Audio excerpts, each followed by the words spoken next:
사랑과 은혜가 충만하신 하나님, 온 세상 만물이 단비를 기다리는 계절입니다.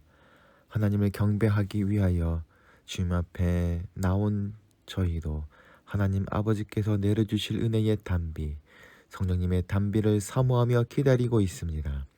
마음과 뜻과 정성을 다하여 드리는 이 예배를 기쁘게 흠향하시고 예비하신 말씀의 단비를 저희 심령에 흡족히 내려 주옵소서. 경건한 몸과 마음으로 사순절 기간을 지내고 있사오니 저희 마음은 골고다를 향하게 하시고 저희 영안은 십자가를 바라보게 하옵소서. 이 시간 성령 하나님께서 우리와 함께하여 주시길 조용히 간구합시다.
은혜와 사랑의 하나님, 광대하시며 능력이 많으시고 지혜가 무궁하신 하나님을 찬양하고 경배하며 감사와 존귀와 찬송을 올려드립니다.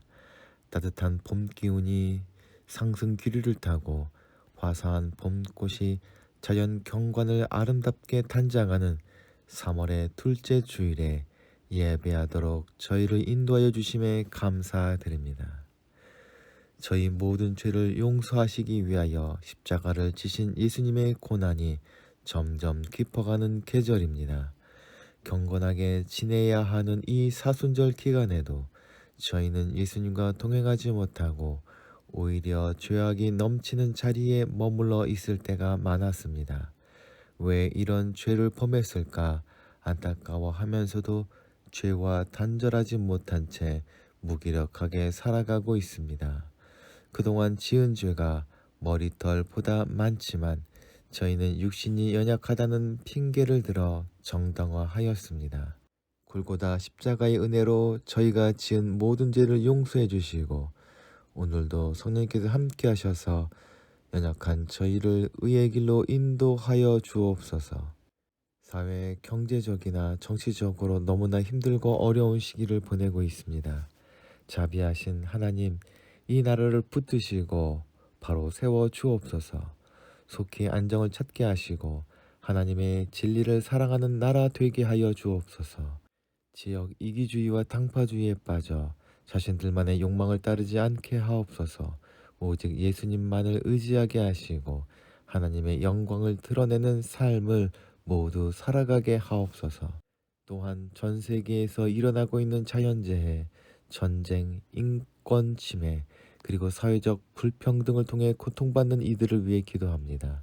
모든 이의 아픔과 눈물을 닦아주시고 주님 안에서 빛을 발견하여 다시 일어설 수 있도록 은혜를 더하여 주시옵소서. 사순절 기간을 보내면서 십자가를 묵상합니다. 고난의 길을 걸었던 예수님의 삶을 기억합니다.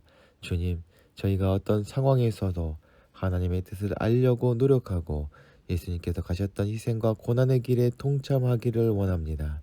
진리를 사랑하고 이웃에게 사랑을 베풀고 생명의 복음을 전하는 자들이 되게 하옵소서. 주님을 닮아가기 원하는 이한 공동체 식구들을 기억하여 주시옵소서. 주님께서 예배로 초대하심에 응답하여 나온 이한 공동체 식구들을 하늘의 은혜로 충만케 하여 주시옵소서. 예배 가운데 나눌 말씀을 통해서 세상을 살리는 지혜를 얻게 하여 주시옵소서. 육신을 가진 인간인지라 삶의 어려움을 기도 가운데 내어놓사오니 하늘의 은혜와 땅의 기름진 복으로 채워주시옵소서.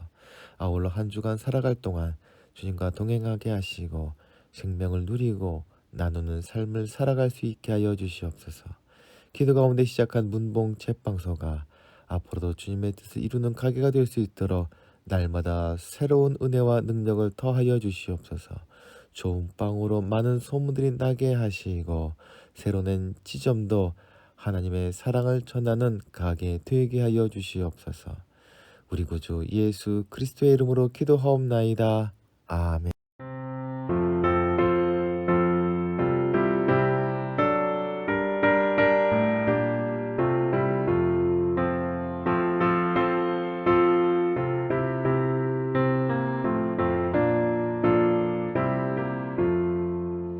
이 몸의 소망 무언가 우리 주 예수뿐일세.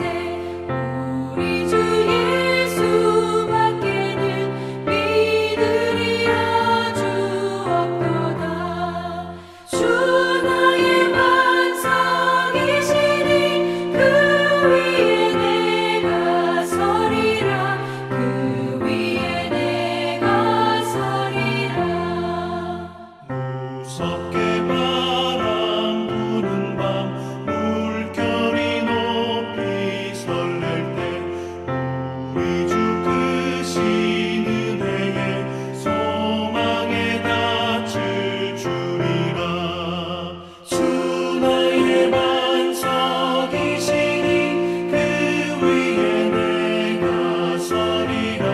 그 위에 내가 서리라.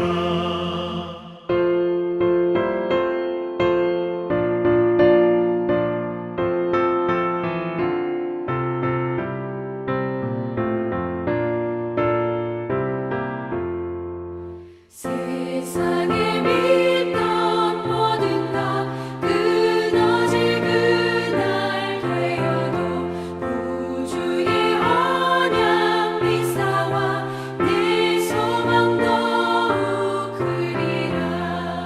주 나의 반석이시니 그 위에 내가 서리라. 그 위에 내가 서리라.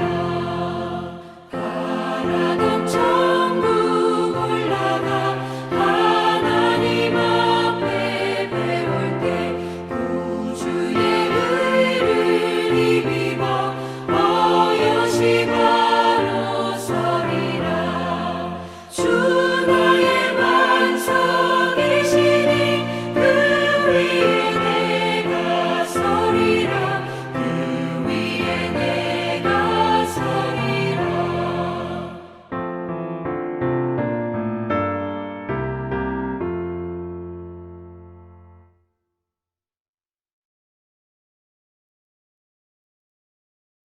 오늘 우리에게 주시는 하나님의 말씀은 요한복음 4장 5절부터 42절까지의 말씀입니다. 예수께서 사마리아에 있는 수가라는 동네에 이르셨다. 이 동네는 야곱이 아들 요셉에게 준 땅에서 가까운 곳이며 야곱의 우물이 거기에 있었다. 예수께서 길을 가시다가 피로하여 우물가에 앉으셨다.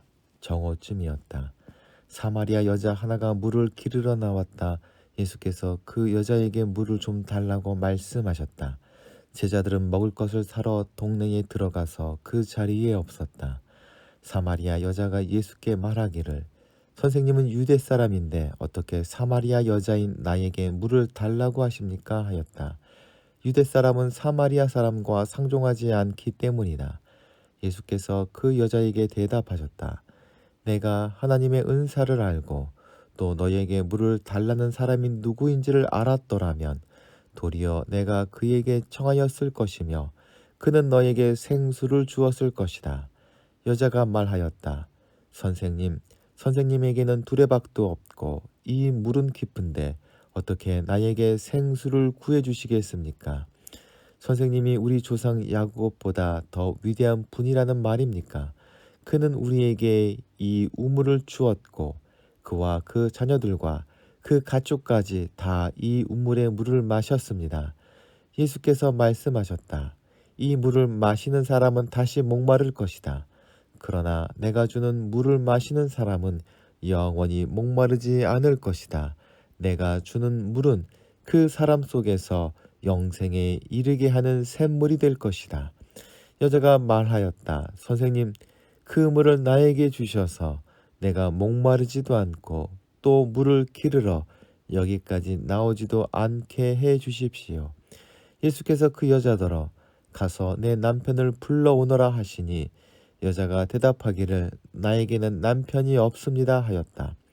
예수께서 여자에게 말씀하셨다. 남편이 없다고 한 말이 옳다. 너에게 남편이 5이나 있었고 지금같이 살고 있는 남자도 내 남편이 아니니 제대로 말하였다. 여자가 말하기를 선생님, 내가 보니 선생님은 예언자이십니다.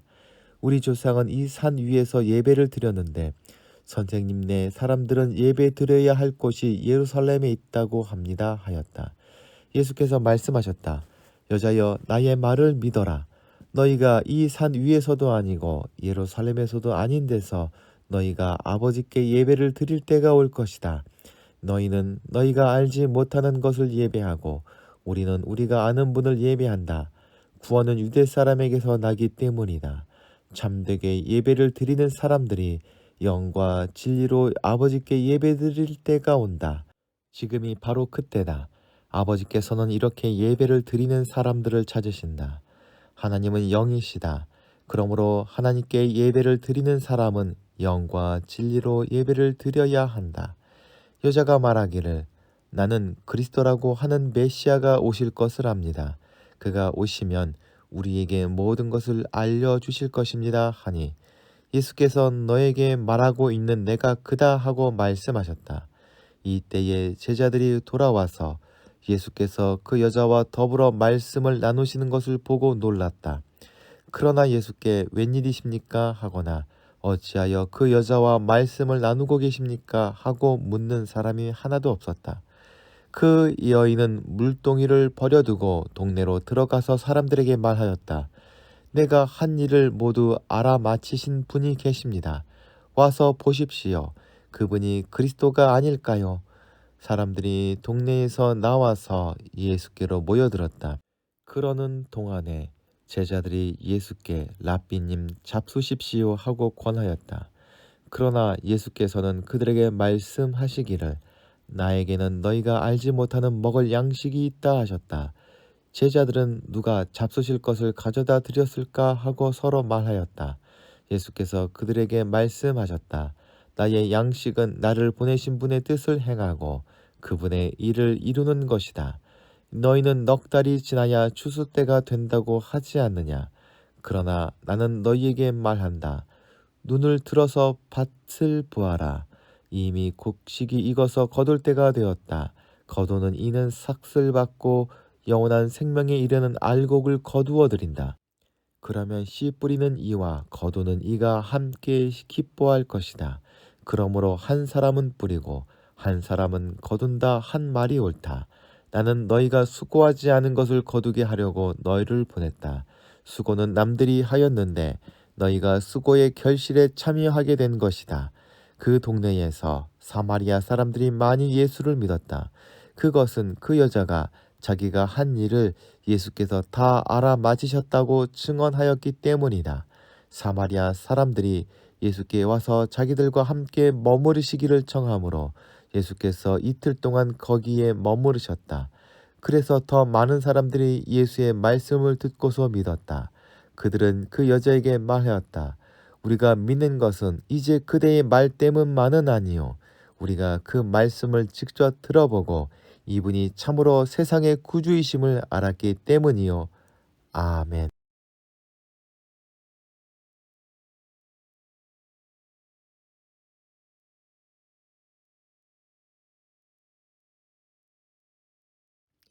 본문은 예수님께서 사마리아 수가성에서 한 여인과 대화하시는 모습을 그리고 있습니다. 요한복음에서 예수님은 개인들과 대화를 자주 하는 것으로 그려지고 있는데 그 첫 번째 대화가 3장에 나오는 니고데모와 나눈 대화이고 본문이 두 번째 대화입니다. 그리고 두 대화를 관통하는 중요한 주제는 영생이었습니다. 오늘 본문을 통해서 우리와 깊은 대화를 나누고 싶어 우리에게 오시는 주님을 영접하고 그 음성에 귀를 기울이는 시간 되기를 소망합니다. 우리는 오늘 본문인 수가성 여인의 이야기가 복음서에서 예수님이 나눈 다른 어떤 대화보다 더 긴 대화임을 깨닫게 됩니다. 3장에서 예수님과 대화했던 니고데모의 변화를 사도 요한은 복음서 전체를 통해서 말했던 것과 달리 4장에서는 예수님의 대화 중에 사마리아 여인의 믿음이 성장하고 있음을 보여줍니다. 여인의 놀라운 믿음의 성장을 사도 요한은 예수님을 부르는 그녀의 호칭의 변화에서 보여줍니다. 사마리아 여인이 주님을 부른 첫 호칭은 당신이었습니다. 그리고 여인이 주님을 부른 두 번째 호칭은 주님이었습니다. 여기서 주님이라고 하는 말은 구원론적인 의미가 아니라 사회적인 존경의 의미로 부른 말이었습니다. 예수님에 대한 인식이 변화된 것입니다. 여인은 자신의 지나온 삶의 여정을 아시는 주님을 선지자 혹은 예언자라고 부릅니다. 예언자가 세 번째 호칭이었습니다. 마지막 호칭은 그리스도입니다. 참된 여배가 무엇인지 깨달은 여인은 물동이를 버려두고 동네로 들어가서 사람들에게 주님을 그리스도라고 소개합니다. 무엇이 이 여인의 믿음을 놀랍게 성장시켰는지 말씀을 통해 함께 살펴보도록 합시다. 수가성 여인이 예수님을 그리스도로 영접하는 것은 결코 쉬운 일이 아니었습니다. 그 이유는 그녀가 사마린이었다는 민족적 배경에 있습니다. 이스라엘은 솔로몬이 죽은 이후에 마치 우리나라가 남과 북으로 분단된 것처럼 북이스라엘과 남유다로 나누어졌습니다. 그리고 그 이후에 북이스라엘은 주전 722년에 아수르에 의해서 멸망당하고 남유다는 주전 586년에 바벨론에 멸망당합니다. 그런데 북이스라엘을 점령했던 아수르는 자신들이 정복한 모든 나라들에게 민족 말살 정책을 펼쳤습니다. 그래서 자신이 정복한 나라와 민족들을 서로 강제 이주시켜서 서로 피가 섞이게 하는 혼혈 정책을 펼쳤습니다. 반면에 바빌론 포로로 끌려갔다 왔지만 다행히 혈통의 순수성을 지킬 수 있었던 남쪽 유대인들에게 있어서 이 사마리아 사람들은 혈통과 신앙의 순수성을 잃어버린 벌레 같은 사람들이었습니다. 그래서 이스라엘 사람들은 사마리아 사람들을 개와 같이 여기고 멸시하고 증오하며 경멸했을 뿐만 아니라 사마리아라고 하는 이름을 모든 나쁜 이름의 대명사로 사용했습니다. 이러한 역사적 배경으로 인해 유대인이 사마리아 땅을 밟지 않고 사마리아 사람과 접촉하지 않은 관습은 오랫동안 철저하게 지켜졌습니다. 그러므로 유대를 떠나 갈릴리로 가시는 예수님 일행이 사마리아를 통과하는 경우는 생겨날 수도 생겨나서도 안 되는 일입니다. 뿐만 아니라 사마리아인들도 유대인들이 사마리아에 들어오는 것을 용납하지 않았습니다.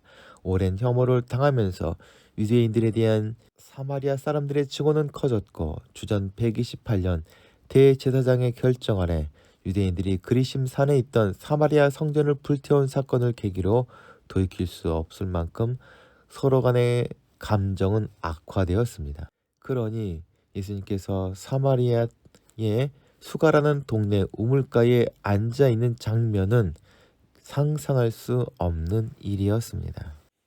따라서 물을 깃기 위해 우물에 온 사마리아인이 보기에 유대인이 이곳에 있다는 사실과 자신에게 말을 거는 상황은 당황스러울 뿐만 아니라 결코 납득이 가지 않는 일이었을 것입니다. 이미 말한 바처럼 예수님이 지금 계신 장소는 사마리아에 있는 수가라고 불리는 동네였습니다. 이곳에는 우물이 하나 있었는데 이 우물은 이삭의 아들 야곱이 소유했던 유서 깊은 우물이었습니다. 이 우물에 물을 기르러 한 여인이 찾아왔고 예수님은 그녀에게 물을 좀 달라고 하셨습니다. 그녀는 물을 기르러 왔음에도 물을 담아줄 두레박이 없다 이야기합니다. 그것은 내가 물 기를 그릇이 없다는 것이 아니라 이스라엘 사람과 사마리아 사람은 그릇조차 함께 사용하지 않기 때문에 당신에게 물 떠줄 그릇이 없다는 것이었습니다. 그녀의 대답은 너무나 퉁명스러웠고 분명한 거절이었을 것입니다. 주님께서 이 물을 달라 하신 이유는 분명 목마르기 때문이었습니다. 더운 날씨에 예수님도 목이 마르셨겠지만 이 여인도 목마름 때문에 우물가에 왔습니다. 보통 경우라면 신선한 아침이나 저녁에 여럿이 어울려 우물로 오는 것이 보통인데 뜨거운 정오에 혼자 물들어 온 이 여인에게는 말 못할 인생의 깊은 목마름이 있어 보입니다. 그러한 여인의 영적 목마름을 보시고 자신이 누구인지 알게 되면 영원히 마르지 않을 생수를 얻게 되리라 말씀하고 계십니다. 이 여인은 처음에는 주님의 말씀을 제대로 깨닫지 못합니다. 여인이 착각한 주님의 제안이란 더 이상 물을 깃는 수고를 하지 않아도 되는 방법이었습니다. 혹은 다시는 갈증을 느끼지 않는 요술물로 오해한 것입니다. 그러한 오해를 깨닫게 하시기 위해서 예수님께서는 남편을 불러오라 말씀하십니다.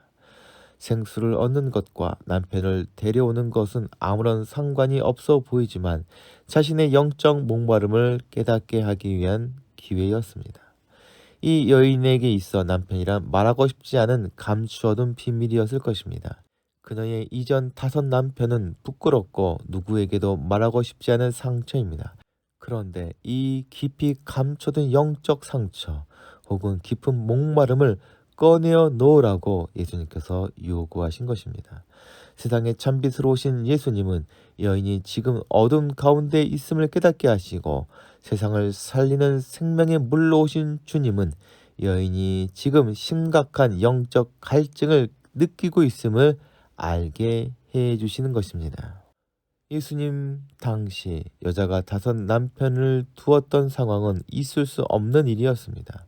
다만 추측해 본다면 남편이 차례로 죽었을 경우 있겠지만 그것도 있을 수 없는 일이며 5 남편이 있다고 하신 것을 보면 이혼을 당한 것이라 추측해 볼 수 있을 것입니다. 이혼의 주체는 남편일 수밖에 없는 당시 사회적 상황을 생각해 본다면 이 여자는 5 남편에게 버림을 당했음에도 여자 혼자 살 수 없었던 사회적 상황 때문에 이 여인은 또 다른 남자에게 의존할 수밖에 없었습니다. 이 5 남편이 무엇을 의미하는지에 대한 또 다른 신학적 견해가 있습니다. 옛날 아수르 왕이 이방 민족을 사마리아 땅에 이주시켰을 때 그들은 자신들의 신들을 가져왔고 이것이 이스라엘 신앙과 혼합되어 버렸습니다. 그래서 유대인들은 사마리아인을 더럽게 여겼고 그리심 산에 있던 사마리아 성전을 불살라 버렸다고 합니다.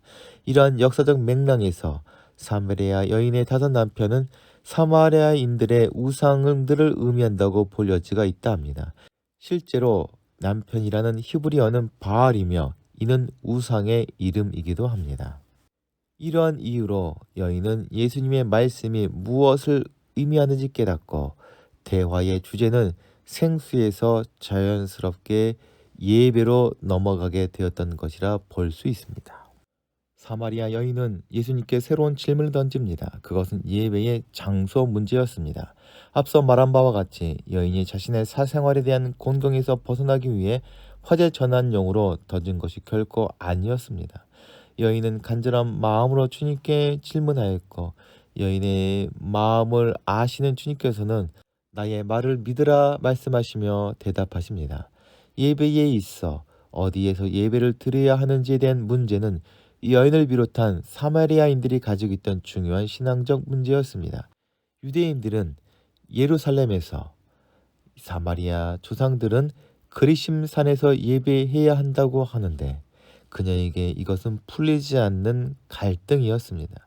그 문제를 주님께 가지고 나온 것입니다. 이것이 왜 중요한 문제가 되냐 하면 하나님과 이스라엘 백성의 관계가 계약으로 생각되었기 때문입니다. 계약에 있어서 중요한 것은 상대방에 대한 책임과 의무가 있기 때문입니다. 하나님께서 이스라엘 백성을 보호하시고 구원하시는 의무를 가진 것 대신 사람들은 하나님의 말씀을 순종하고 올바로 예배해야 할 의무가 생깁니다. 그런데 예배를 드릴 때의 대상이 하나님이시기 때문에 장소와 방법은 매우 엄격하게 규정되어야 한다고 생각했습니다.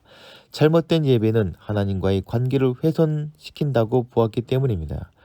예배의 장소와 자격을 두고 유대인과 사마리아인 사이에 격렬한 논쟁이 일어난 것은 이것 때문입니다. 하지만 예수님의 대답은 이러한 논쟁을 무의미하게 만들어 버리십니다.